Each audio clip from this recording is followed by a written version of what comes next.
The day they tried to control my money. I froze your card. My husband's voice came through the Bluetooth speakers of my SUV, so calm you would have thought he was reminding me to grab bread on my way home. For a moment, I said nothing. I'm sorry, what did you just say? I put a hold on your credit card, he repeated. You won't be using it until we sit down and discuss your spending. Before I could respond, another voice joined the call. My mother-in-law. From now on, you ask before spending money, Diane said, sounding far too pleased with herself. Every dollar needs to be approved. The silence inside my car became almost unbearable. I could picture her perfectly, standing somewhere in my house, arms crossed, wearing that self-satisfied expression she had developed over the previous 3 years. Neither she nor my husband expected what happened next. I didn't scream. I didn't cry. I didn't argue.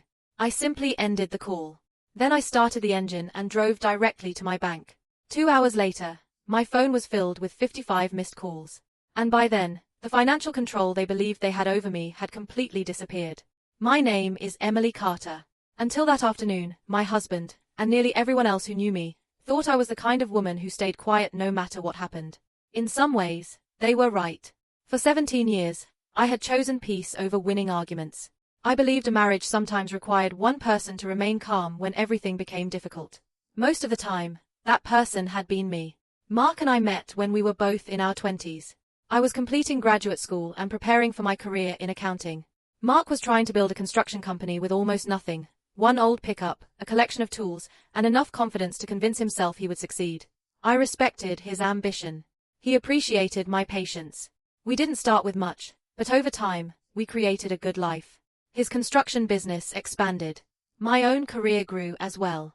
I became a certified public accountant and focused on helping medical practices manage their finances, organize taxes, and prepare for future growth. My work was quiet. There were no construction sites with my name on them. No company trucks. No newspaper articles. No flashy public image. My world was made up of spreadsheets, financial reports, tax strategies, investment plans, and clients who trusted me with some of the most important decisions of their lives. The truth was, I earned very well. Much better than most people realized. Including my husband. Mark knew I had a successful career, but he never pushed for exact numbers, and I never felt the need to compare our incomes. To me, marriage wasn't supposed to be a contest. Money was simply a resource. Something we used to build security for our family. Together, we had 2 children. Olivia was 16, responsible, thoughtful, and mature beyond her years. Ethan was 14 and had the ability to make people laugh even when the day had been terrible. Almost every financial decision I made was connected to those 2. College savings. Emergency funds. Insurance. Retirement accounts. Investments. If I could make their future a little easier, then I considered every long hour of work worthwhile. For a long time, Mark seemed grateful for everything I did. Then, slowly, our family began to change. And strangely enough, it didn't begin with money. It began with loss. 3 years earlier, Mark's father had died unexpectedly after a heart attack. His mother, Diane, was suddenly alone. Neither Mark nor I wanted her living by herself, so we invited her to move in with us. At first, I believed it was one of the best decisions we had ever made. Diane was helpful. She cooked. She folded laundry. She picked the children up from school when our schedules became overwhelming. She seemed grateful to be part of our home. I honestly thought we were doing something good. Looking back now, I think that was the last truly peaceful period our family experienced. Gradually, Diane stopped behaving like someone who was living in our home. She began behaving like someone who had authority over it. At first, her comments seemed harmless. You let those teenagers sleep too late. Emily spends far too much on organic food. Why would anyone pay extra for a brand name product? None of it seemed important enough to start a fight. Everyone had opinions. So I smiled. Changed the subject. Moved on. But opinions eventually turned into instructions. Instructions became expectations. And expectations slowly became rules. Soon, Diane had something to say about everything. Birthday gifts. Family vacations. Restaurant meals. Household purchases. One afternoon, before I had even finished bringing groceries inside, she began looking through my shopping bags. She pulled out a package of coffee beans. $30 for coffee, she asked. I laughed. They'll last almost a month. She shook her head in disappointment. That's exactly how people throw money away.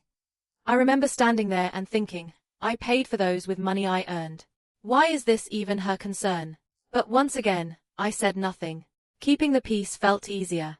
What I didn't understand at the time was that every time I stayed silent, Diane became a little more comfortable crossing another boundary. Controlling people often interpret silence as permission. Several months later, Mark suggested that we simplify our financial system. Maybe we should put everything under one household budget, he said. It sounded reasonable. Married couples did that all the time. So I agreed. What I didn't pay enough attention to was Diane's growing interest whenever Mark and I discussed money. She was always nearby. Sometimes she didn't even bother pretending she wasn't listening. Eventually, she started responding to questions that were meant for me. If it were my decision, she would say, a wife wouldn't need separate spending money. The first time she said it, I laughed. I assumed she was joking. She wasn't. Mark never really challenged her. And whenever I privately told him that his mother was becoming too involved in our marriage, he always gave me the same response. She's old-fashioned. She means well. Just ignore her. But ignoring her became more difficult every day. One evening, I bought Olivia a dress for her junior homecoming. It wasn't outrageous. It was simply a beautiful blue dress that she had fallen in love with after spending weeks saving her birthday money. When Diane saw the receipt, her expression immediately changed. You paid that much for a dress. Olivia quietly disappeared upstairs.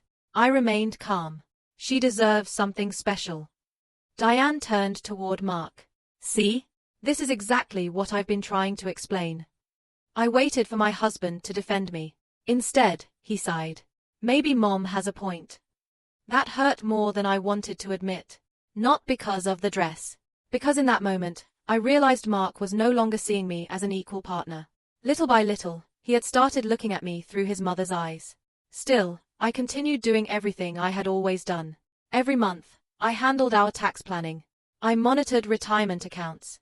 I reviewed our insurance. I strengthened our emergency savings.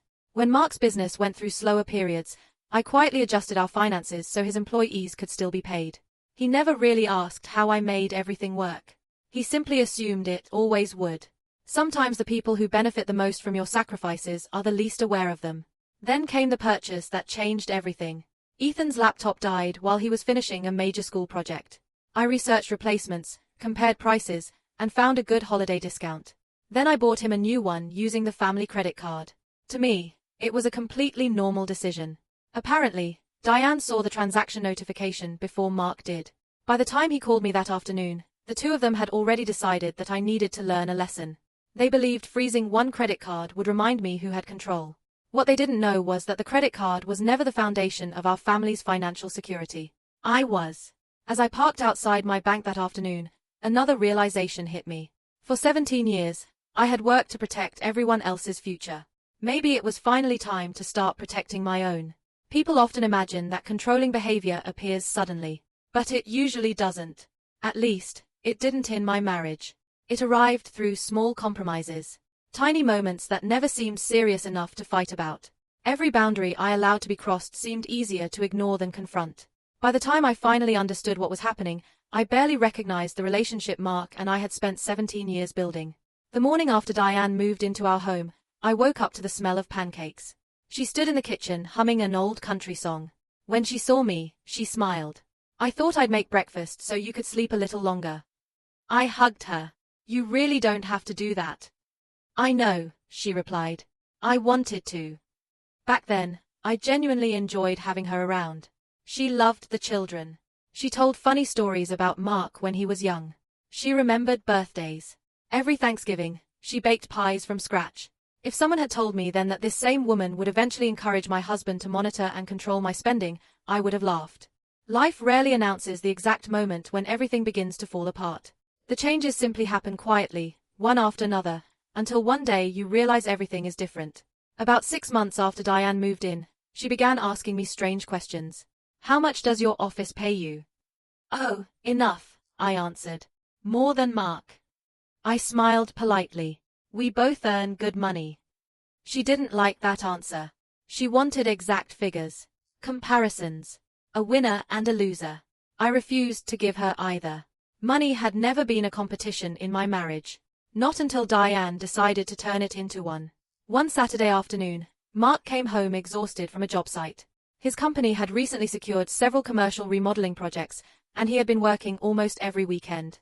I poured him a glass of iced tea as he sat at the kitchen table. Before he could even take a drink, Diane spoke.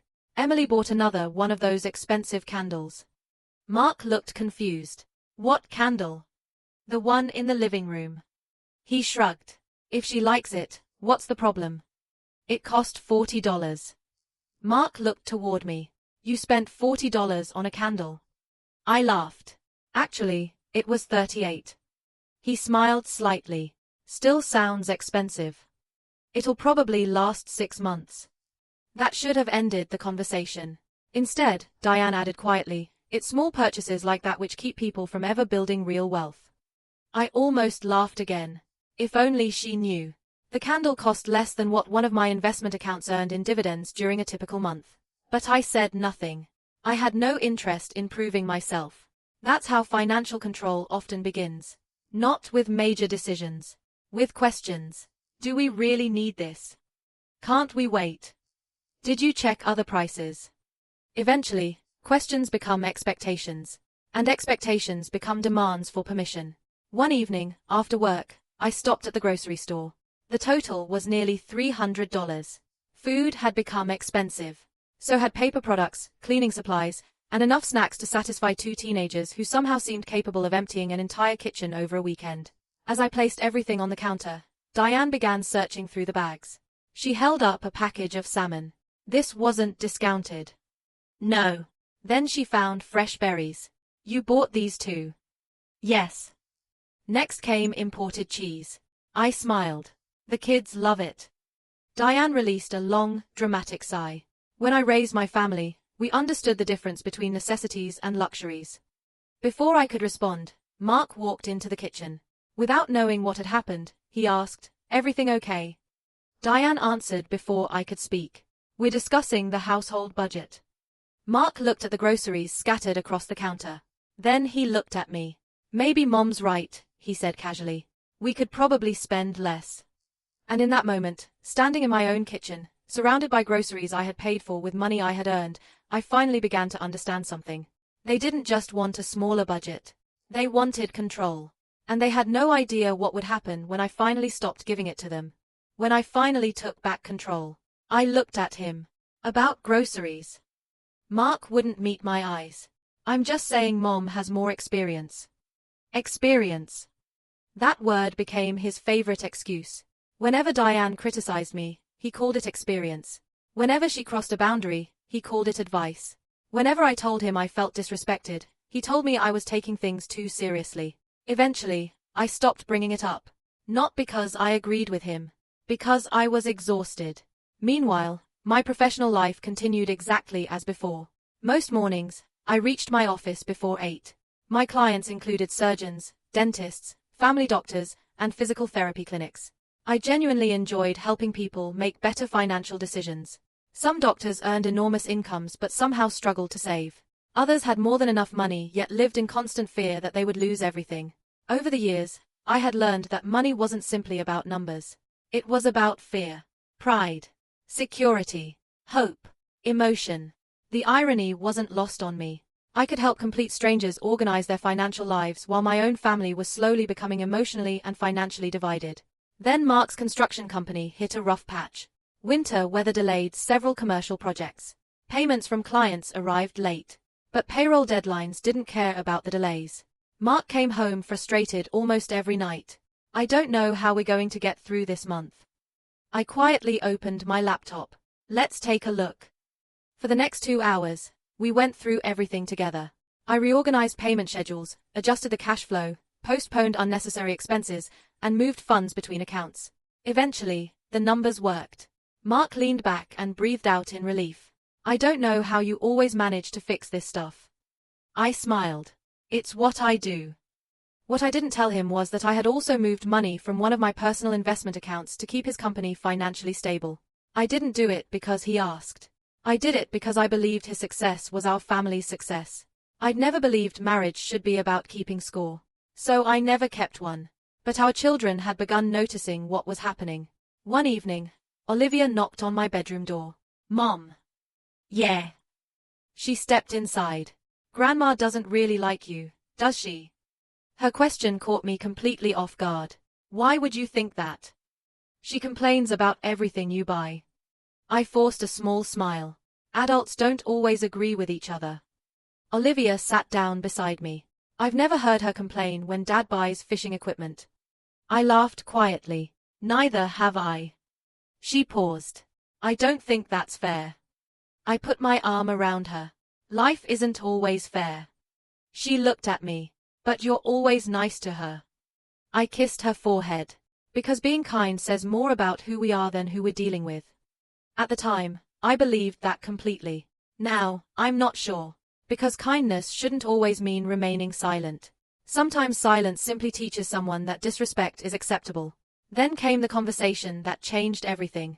I wasn't supposed to hear it. A client had cancelled an appointment, so I came home earlier than usual.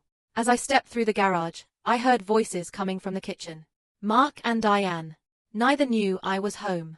"You've spoiled her," Diane was saying. "I haven't." "Yes, you have. She spends money whenever she wants." Mark sighed. "She works hard." "So what? You're her husband." Silence followed. Then Diane said something that I would remember for a very long time. "A man who doesn't control the money eventually loses control of his family." I froze. I waited for Mark to laugh. I waited for him to tell her she was being ridiculous. I waited for him to remind her that marriage wasn't about control. Instead, after several seconds, I heard him say quietly, "Maybe you're right." 4 words. That's all it took. Something inside me cracked. It wasn't simply that he agreed with his mother. It was the realization that after 17 years together, he had stopped trusting the woman who had stood beside him through everything. A week later, Ethan's laptop died while he was working on a school assignment. I picked him up after work and took him to an electronics store. We found a dependable model on sale. Nothing extravagant. Just something suitable for school. I paid for it with a household credit card without giving it a second thought. When Ethan and I returned home carrying the box, Diane immediately noticed the receipt sticking out of the bag. She didn't say anything. She didn't need to. By the following afternoon, Mark called me. He had decided to give me the lesson his mother had apparently been preparing him to teach. The bank parking lot looked completely ordinary that Tuesday afternoon. Parents hurried past with young children. An elderly couple walked slowly toward the entrance, holding hands. A landscaping crew was trimming the hedges along the sidewalk. Nothing about the scene suggested that my marriage was beginning to collapse. I switched off the engine and glanced at my phone. There were no missed calls yet. Only the memory of Mark's voice kept replaying in my head. "I locked your card. And from now on, you ask before spending anything." I placed the phone face down on the passenger seat. For years, I had walked into banks to solve financial problems for other people. That afternoon, I was finally there to solve one of my own. The branch manager, Karen Mitchell, recognized me before I even reached her office. "Emily, it's good to see you." Karen and I had worked together for nearly 10 years. Our relationship was strictly professional, but she knew my financial history well. Over the years, she had helped me establish several personal accounts and manage complicated financial arrangements. The moment she saw my face, she knew something was wrong. "Are you okay?" I gave her a polite smile. "I've had better afternoons." She closed the office door. "What can I help you with?" I took a slow breath. "I need to separate my finances." Karen didn't look shocked. She had probably seen every kind of financial crisis imaginable: divorces, failed businesses, inheritance disputes, family conflicts. She simply nodded. "Let's go through everything carefully." No judgment. No drama. Just professionalism. Exactly what I needed. Karen brought up every account connected to my name. Some were joint accounts. Some belonged entirely to me. Others had been established years before Mark and I were even married. I reviewed every one. "I want my paycheck redirected away from the joint account." "That's easy enough." "I also want to stop the automatic transfers from my personal investment account." Karen looked at the screen. "The monthly transfers." "Yes." Those transfers had been doing far more than Mark ever realized. Whenever his company experienced a cash flow problem, I quietly moved money into the household account. Sometimes it was a few $1,000s. Sometimes it was much more. I never told anyone. I never asked for recognition. I simply wanted our family to remain stable. Karen completed the request. The transfers will stop today. I nodded.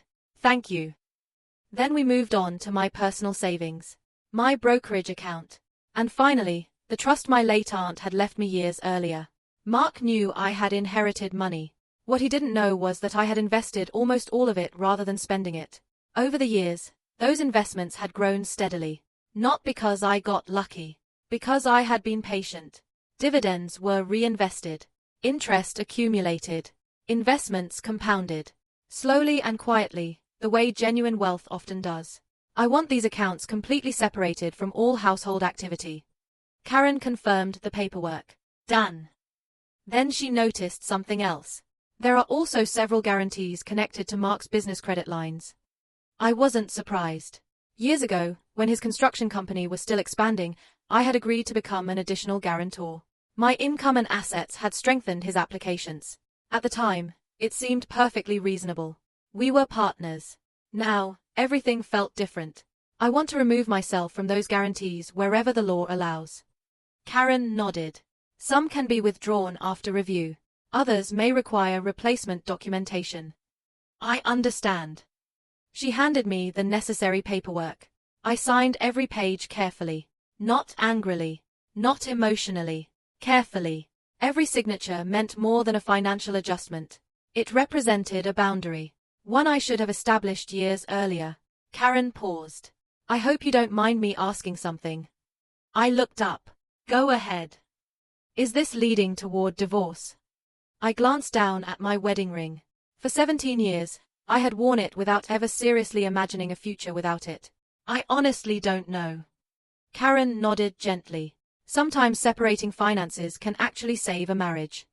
I looked at her. I hope you're right. Because despite everything, I still loved Mark. Love wasn't the problem. Respect was. Nearly 2 hours later, we finished.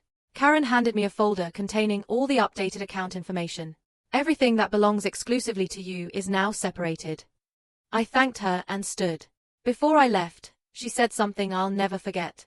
You've spent your career protecting other people's financial futures. She smiled. Don't feel guilty for protecting your own. For a moment, I almost cried. Instead, I thanked her once more. When I stepped outside, the afternoon sun seemed warmer somehow. I got into my SUV and finally checked my phone. 23 missed calls. Most were from Mark. Several were from Diane. 2 were from home. 1 was from Olivia. There was also a voicemail. I wasn't ready to hear it. Before I could even put the phone away, it started ringing again. Mark. I watched the screen vibrate until the call ended. 5 seconds later, he called again. Then again. Then again. I drove home without answering any of them. Halfway there, a text appeared. Where are you? Another came shortly afterward. Call me right now. Then. Something is wrong with the business accounts. I kept driving. Another message. Emily, please answer. Then another. Payroll isn't going through. A message from Diane followed. What did you do? I almost laughed. Not because I wanted anyone to suffer, but because, for the first time, they were finally asking the correct question. What did I do? Nothing illegal. Nothing dishonest. Nothing underhanded. I had simply stopped carrying financial responsibilities they never realized had been mine all along. When I arrived home, Mark's truck wasn't in the driveway. Neither was Diane's car. The house was strangely quiet. Inside, Olivia sat at the kitchen island working on her homework. She looked up the moment I entered. Mom. Hi, sweetheart. She studied my face. Are you okay? I will be. She hesitated. Dad left really quickly. I know. She lowered her voice. He looked scared. That surprised me. The truth they never saw. Scared was not a word my daughter normally used when talking about her father. What happened? I asked. I don't know. She shrugged. Grandma kept saying something about the bank. I gave her a gentle smile. Did either of them tell you anything? She shook her head. Okay, that's good. I had no intention of pulling my children into an adult problem. They deserved to feel safe in their own home. About an hour later, Ethan returned from baseball practice. The moment he stepped inside, he sensed the tension. "What's going on?" "Nothing you need to worry about." He clearly didn't believe me. Before he could ask another question, the front door flew open. Mark walked into the house. I had never seen him look so pale. His shirt was damp with sweat even though the air conditioning was running. He wasn't furious. He was frightened. "Emily." I calmly placed my coffee on the counter. "Hi." He stared at me as though I had suddenly become a stranger. "Payroll didn't go through." I nodded. "I know. The operating account." He struggled to finish. "It's short." "I know." His breathing became faster. "The mortgage payment is still pending." "I know." Diane rushed into the kitchen behind him. For the first time since moving into our house, there was no smug smile on her face. "What did you do?" she demanded. I looked straight at her. "I protected what was mine." She opened her mouth to respond, but Mark's phone suddenly rang. He checked the screen. His accountant. He answered immediately. I watched his expression change as he listened. Every bit of confidence disappeared from his face. When the call ended, he lowered the phone slowly. His voice was barely audible. "They're asking where the monthly transfers went." The entire kitchen fell silent. For years, those transfers had arrived like clockwork. Nobody had questioned them. Nobody had wondered where they came from. Not until they stopped. My phone vibrated again. I looked at the screen. The number of missed calls had climbed even higher. By bedtime, it would reach 55. And Mark was only beginning to understand that the real foundation holding our family together had never been his construction company. It had been the wife he had taken for granted. Mark remained standing in the center of the kitchen, holding his phone as if it had suddenly become unbearably heavy. For several seconds, no one spoke. The refrigerator hummed quietly in the background. Finally, Diane broke the silence. "You can't just take money away from your family." I remained calm. "I didn't." She frowned. "Then why are his accounts empty?" "Because I stopped putting my money into them." She stared at me. "Your money." I repeated it slowly. Not because she hadn't heard me. Because I wasn't convinced she had ever truly understood that I had money of my own. My paycheck. My investments. My personal accounts. Mark looked at me in disbelief. "What are you talking about?" I held his gaze. "You really don't know, do you?" His expression gave me the answer. No, he didn't. I walked upstairs without saying another word. Neither of them followed. A few minutes later, I returned carrying a large gray storage box. It was heavier than it looked. 17 years of financial records can create quite a weight. I placed the box on the dining room table. Mark stared at it. "What is that?" "Our financial history." I removed the lid. Inside were neatly organized folders. Tax returns. Mortgage documents. Investment statements. Insurance records. Business paperwork. Emergency savings reports. Everything was arranged with the same precision I used when managing my clients' finances. I pulled out the first folder and pushed it toward him. "Open it." He hesitated. Then he did. Inside were payroll records from 4 years earlier. The winter when his company nearly lost 3 major commercial contracts. "You remember that January?" I asked. He nodded. "It was terrible. We almost couldn't make payroll." "I found a way." I shook my head. "No. Look at the highlighted line." He followed the document with his eyes.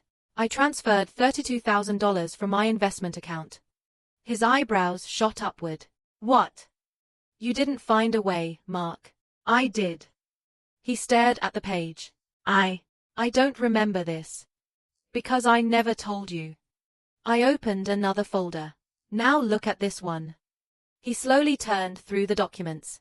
Then his face changed. "The IRS." I nodded. "The accountant made an error." "I remember that." "You thought the penalties had been waived." I slid another document across the table. "They weren't." His eyes moved across the page. Then he saw the cashier's check. It had been paid from my personal account. "You paid this?" "Yes." "Why didn't you tell me?" "Because I wasn't trying to make you feel ashamed." The room became silent again. But this silence felt different. It wasn't angry. It was uncomfortable. It was a kind of silence that forces people to reconsider everything they thought they knew. Diane folded her arms. So what? Married couples help each other. I agree, I said calmly. That's exactly what I was doing. She looked irritated. Then why are you behaving like some kind of victim? I gave her a sad smile. I'm not. I looked directly at her. I'm behaving like someone who finally decided to stop being invisible. Mark slowly sat down. His shoulders seemed smaller somehow. Less confident. Less certain. He picked up another folder. This says. He stopped. Then looked at me. You made the down payment on the lake cabin. I nodded. I used part of my inheritance. I thought. I know what you thought. His face showed genuine embarrassment. I thought the business had finally earned enough. It hadn't. He carefully closed the folder. I never knew. No. I looked at him. You never asked. One document after another revealed a history that neither Mark nor Diane had ever bothered to see. Every difficult season in Mark's business. Every emergency expense. Every unexpected medical bill. Every college contribution. Every retirement adjustment. Every insurance increase. Every investment. Every transfer. Every sacrifice. I hadn't hidden any of it. The information had always existed. Mark had simply trusted me to handle our finances. But somewhere along the way, his trust had changed into assumption. And assumption eventually became entitlement. Then the front door opened. Olivia and Ethan came inside after walking the dog around the neighborhood. The moment they entered the dining room, they knew something was wrong. Dad! Mark looked up quickly. You two don't need to be in here. Neither child moved. Olivia glanced at all the paperwork spread across the table. Then she looked at me. Mom. I'm okay. She came over and stood beside me anyway. It reminded me of something she had done since she was little. Whenever she sensed I was upset, she would stand close enough to hold my hand. She didn't reach for it now. She simply stayed beside me. Some habits never disappear. Ethan looked at his father. Is everything okay? Mark opened his mouth. Nothing came out. Finally, he whispered. I made a mistake. It wasn't a full apology. Not yet. But it was the first completely honest thing he had said all afternoon. Diane wasn't ready to accept responsibility. She turned toward the children. This is an issue between adults. Olivia surprised everyone. No. Her voice remained respectful, but firm. It became our business when you started treating Mom like she couldn't make her own decisions. The room went completely still. Diane looked shocked. You shouldn't speak to your grandmother like that. I wasn't being disrespectful. Olivia swallowed. I've watched you criticize Mom almost every day since you moved here. Nobody interrupted. I thought maybe I was imagining it. Then she looked toward her father. But then you started agreeing with Grandma. Mark lowered his eyes. Ethan spoke next. I remember the laptop. Everyone turned toward him. He looked down. I felt guilty. You shouldn't have, I said softly. I know. He looked at Mark. I thought maybe I shouldn't have asked for one. Mark covered his face with both hands. You should never have felt that way. But I did. My son's voice cracked. I heard Grandma saying Mom wasted money. His eyes filled with tears. I thought buying my laptop was what got Mom in trouble. The expression on Mark's face became painful to watch. Not because I wanted him to suffer. Because I knew he was finally understanding the truth. This had never been only about money. Our children had been carrying emotional weight that should never have belonged to them. After several long minutes, Diane finally spoke. I was only trying to help. I looked at her. I believe you thought you were. She seemed surprised by my response. But helping someone and controlling them aren't the same thing. She had no answer. Maybe she couldn't find one. Maybe, for the first time, she genuinely didn't know what to say. Mark slowly stood. He walked around the table until he was directly in front of me. I need to ask you something. Okay. Why didn't you ever tell me all of this? I looked at him for a long moment. Because I believed we were a team. He frowned. We were. Were we? My voice remained gentle. Or was I simply the person quietly fixing every financial problem while you believed you were carrying the entire family? He had nothing to say. I never wanted recognition, I continued. I didn't need praise. I looked into his eyes. I just wanted respect. Tears finally appeared in his eyes. I'm so sorry. I believed he meant it. But I also understood something important. A sincere apology doesn't erase years of behavior. It only creates the possibility of doing things differently. That evening, as darkness settled outside the windows, the dining room table remained covered with 17 years of financial truth. There were no accusations. No revenge. Just facts. For the first time since Diane had entered our home, every illusion had disappeared. And without those illusions, we finally had an opportunity to decide whether our marriage could still be saved. The next morning, the house felt strangely quiet. Not peaceful. Just exhausted. The television stayed off. Nobody argued over breakfast. Even the dogs seemed to sense that something had changed. Mark had barely slept. I knew because every time I woke during the night, I could hear his footsteps moving back and forth downstairs. Didn't need revenge, only respect. For 17 years, I could tell what kind of day Mark was having simply by the way he walked through our house. I knew when he was stressed about unpaid bills. I knew when a client had caused problems. I knew when his business was struggling. But this time, it wasn't business pressure weighing him down. It was regret. I left for work earlier than usual the next morning. I needed the familiar comfort of my routine, spreadsheets, meetings, emails, numbers, and work that made sense. As I pulled into the parking lot, my phone began ringing. Mark. I let it ring once, twice, 3 times.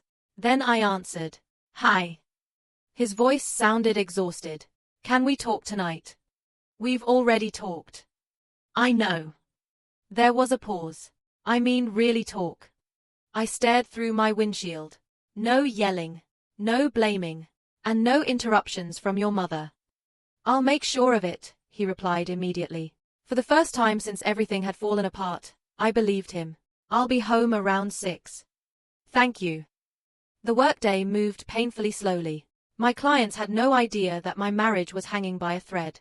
I reviewed tax projections, answered emails, met with a physician preparing to open a second clinic, took notes, smiled when necessary. From the outside, everything looked completely normal. Inside, I kept returning to one question. Could trust actually be rebuilt? I'd helped clients recover from bankruptcy. I'd watched companies survive devastating financial setbacks. I'd seen families recover after serious financial mistakes. But repairing a marriage required something no spreadsheet could measure. Humility. When I arrived home, Diane's car was gone. Mark was sitting alone on the back patio. 2 untouched cups of coffee sat between us. He stood when I approached. Thanks for coming out. I live here. A small, embarrassed smile appeared on his face. I guess you do. We sat quietly for almost a minute. The silence wasn't uncomfortable. For once, it felt honest. Eventually, Mark looked at me. I asked Mom to stay with my sister for a few days. I nodded. She wasn't happy. I can imagine. But she went. He rubbed his hands together nervously. I needed to talk to my wife. Those last 2 words caught me off guard. Not because they were unusual. Because I hadn't felt like his wife or his equal partner for a very long time. He took a deep breath. I owe you an apology. I waited. Not because I wanted a dramatic speech. I wanted to know whether he truly understood. I've apologized before, he said. You have. But usually, I was apologizing just to make an argument disappear. I didn't disagree. This time is different. He looked directly at me. I'm saying I'm sorry because I finally understand what I actually did. I remained silent. You weren't spending my money.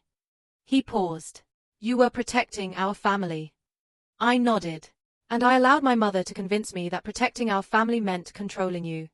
His voice cracked. I became someone I never wanted to be. There it was. Not an excuse. Recognition. Sometimes that's where genuine healing begins. I need you to understand something, I said quietly. He nodded. When you froze my credit card. I stopped for a moment. I wasn't devastated because I couldn't buy groceries. He listened. I was hurt because my own husband believed I needed permission to spend money. His head dropped. I know. No, I said gently. I don't think you did. I leaned forward. Do you know what I thought? He whispered. What? My voice caught. After 17 years, I thought, my husband doesn't know me at all. His eyes filled with tears again. I'm so sorry. I know. I don't expect you to forgive me right away. That answer meant something to me. Forgiveness cannot be demanded. It has to be earned. After a few quiet minutes, he asked, "Can I ask you something?" Of course. Why didn't you yell at me yesterday? I gave him a faint smile. I wanted to. He almost laughed through his tears. I deserved it. Maybe. I looked across the backyard. But yelling would only have changed the volume. I turned back toward him. It wouldn't have changed the lesson. He nodded slowly. I understand now. I hope you do. Later that evening, Diane called. She asked if she could come home and talk. For a moment, I wanted to say no. Then I remembered something my father used to tell me. If someone is willing to admit they were wrong, give them the opportunity to speak. About an hour later, Diane walked through our front door carrying a small pie from the bakery nearby. The sight felt strangely familiar. When she first moved in, she used to bring pies home too. But this time, she looked much older. She sat across from me at the dining room table. For several moments, she couldn't look at me. Finally, she spoke. I owe you an apology. I waited. When Harold died. She swallowed hard. I was terrified. Harold had been Mark's father. I didn't know who I was without him. Tears began running down her cheeks. I was afraid of being alone. Her voice became quieter, and I was afraid my son wouldn't need me anymore. Nobody interrupted her. I started giving advice because it made me feel useful. She twisted a tissue between her fingers. Then I started believing my opinions mattered more than yours. She looked at me. I convinced myself I was protecting Mark. I nodded. I know. But I wasn't. Another tear rolled down her cheek.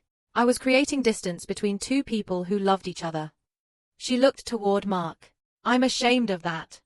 For the first time since she had entered our lives, I saw something different in her. There was no arrogance, no control, no certainty that she was right. Just an older woman who had allowed grief to become fear. And fear had turned into interference. Interference had become manipulation. Understanding the reason didn't erase the damage, but it helped explain where it had come from. I folded my hands on the table. If we're going to move forward, things have to change. Mark immediately nodded. Anything. I smiled gently. Not anything. I spoke carefully. We'll have one household budget that we both review. Agreed. We'll each keep personal accounts. Agreed. Neither of us needs permission to buy reasonable personal items. Yes, absolutely. And major financial decisions will be made together. Mark nodded. Together. Then I looked at Diane. I love you because you're the grandmother of my children. Her eyes filled with tears. But this marriage belongs to Mark and me. She whispered. I understand. You can't make decisions for us anymore. I won't. She didn't argue. She didn't defend herself. She simply accepted the boundary. And strangely, that was what convinced me more than anything that she might truly be ready to change. A week later, Mark surprised me. He handed me a business card. It belonged to a licensed marriage counselor. I already made an appointment. You did. He smiled nervously. I figured rebuilding trust deserves professional help. I laughed softly. That's probably the smartest financial decision you've made all year. For the first time in days, we both laughed. Not because everything was suddenly perfect, but because hope had quietly returned. Hope doesn't always arrive with something dramatic. Sometimes it appears through one honest conversation and two people finally willing to listen. People often assume forgiveness happens the moment someone says, I'm sorry. It doesn't. At least, it didn't for me. An apology can open a door. But walking through that door takes time. Trust doesn't return because someone promises to change. It comes back because they prove the change repeatedly. One ordinary day after another. Our first counseling session was awkward. Mark and I sat on opposite ends of a comfortable grey couch while Dr. Reynolds, our therapist, sat across from us. I want to ask each of you one question, she said. Mark nodded. So do I, she replied with a small smile. She turned toward me first. What did you lose? I answered almost immediately. My sense of being his partner. Then she looked at Mark. What did you lose? He stared at the floor for several seconds. Finally, he answered. I lost sight of the woman who had been standing beside me the entire time. Neither answer fixed our marriage. But for the first time in years, we were discussing our emotions instead of arguing about money. That mattered. Because money had never actually been the core problem. It had simply exposed something that had been growing quietly for years. Over the following months, we changed far more than our bank accounts. Every Sunday evening after dinner, Mark and I sat at the kitchen table with coffee and reviewed our finances together. Not because either of us needed permission. Because both of us deserved transparency. The conversations were surprisingly simple. Upcoming bills. Vacation plans. College savings. Home repairs. Charitable giving. Sometimes we disagreed. The difference was that we listened before responding. Nobody kept score. Nobody tried to win. Some conversations lasted 10 minutes. Others lasted an hour. But every time, we finished knowing exactly where we stood. I learned something during those Sunday conversations. Communication isn't about eliminating disagreements. It's about protecting respect when disagreements happen. We also kept our joint account for shared household expenses while maintaining separate personal checking and savings accounts. Some people might consider that less romantic. I don't. Trust doesn't require surrendering independence. It requires respecting each other's ability to be responsible. A few weeks later, I bought myself a new pair of running shoes. For the first time in years, I didn't wonder whether anyone would question the purchase. Around the same time, Mark bought himself a new fishing rod during a holiday sale. I simply smiled. When are you taking Ethan fishing? It was never really about the shoes or the fishing rod. It was about feeling free inside our marriage again. The biggest surprise came from our children. One Saturday morning, Olivia walked into the kitchen carrying a notebook. Can you guys help me create a college budget? I looked at Mark. He looked at me. Then we both laughed. Absolutely, we said at the same time. For the next hour, we talked with both children about student loans, credit cards, emergency savings, and the importance of living within your means. I didn't hide what had happened between Mark and me. But I also didn't burden them with every painful detail. Instead, I told them something I wish someone had taught me years earlier. A healthy financial relationship isn't built around who controls the money. It's built on honesty, respect, and shared responsibility. Olivia wrote the sentence down. Months later, I discovered it taped inside her planner. That tiny piece of paper meant more to me than she probably realized. Diane changed too. Not instantly, but noticeably. A few weeks after staying with Mark's sister, she asked me to have lunch with her. Just the two of us. I agreed. We met at a small diner we had both always enjoyed. Halfway through lunch, she quietly told me something. I've started volunteering at the senior center. Really? She smiled.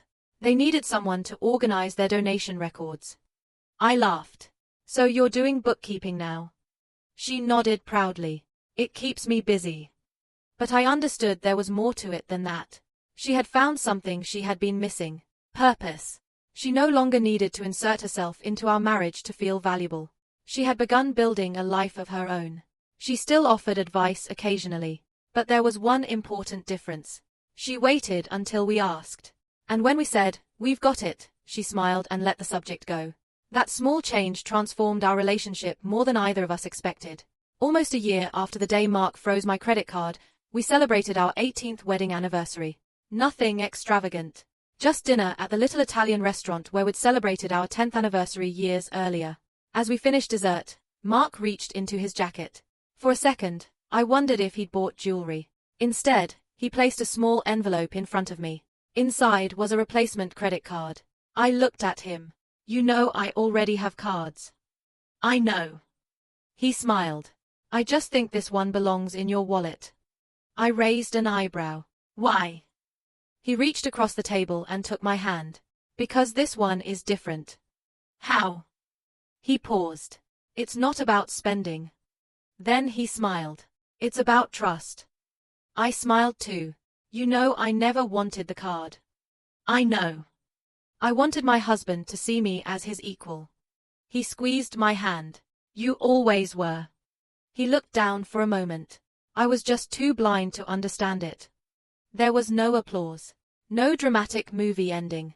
Just two people who had almost lost each other choosing to try again. People sometimes ask whether I regret driving to the bank that afternoon. My answer is always the same. No. I didn't go there to punish Mark. I went there to protect my dignity. There's a difference. Revenge might satisfy anger for a moment. Self-respect can change the direction of your entire life. If Mark had refused to admit he was wrong, our story could have ended very differently. But he chose accountability instead of pride. And I chose boundaries instead of bitterness. Together, those choices gave our marriage another chance. Today, our grandchildren know us as the grandparents who laugh too loudly during board games and spoil them with homemade cookies. They'll probably never know how close we came to losing everything. And that's okay. Some victories don't need an audience. They only need two people willing to grow. If there is one lesson I hope you remember from my story, it's this. Never confuse love with control. Never mistake silence for peace. And never underestimate the quiet strength of someone who has spent years holding a family together without demanding recognition. Sometimes the strongest person in the room is the one who never needs to raise their voice. Thank you for spending this time with me. If this story reminded you of someone you care about, or helped you look at your own relationships differently, share it with someone who may need to hear it. And if you'd like more stories about resilience, second chances, and finding the courage to stand up with grace, I'd be honored to have you join me for the next one. Until then, take care of the people you love. And never forget to protect your own self-respect.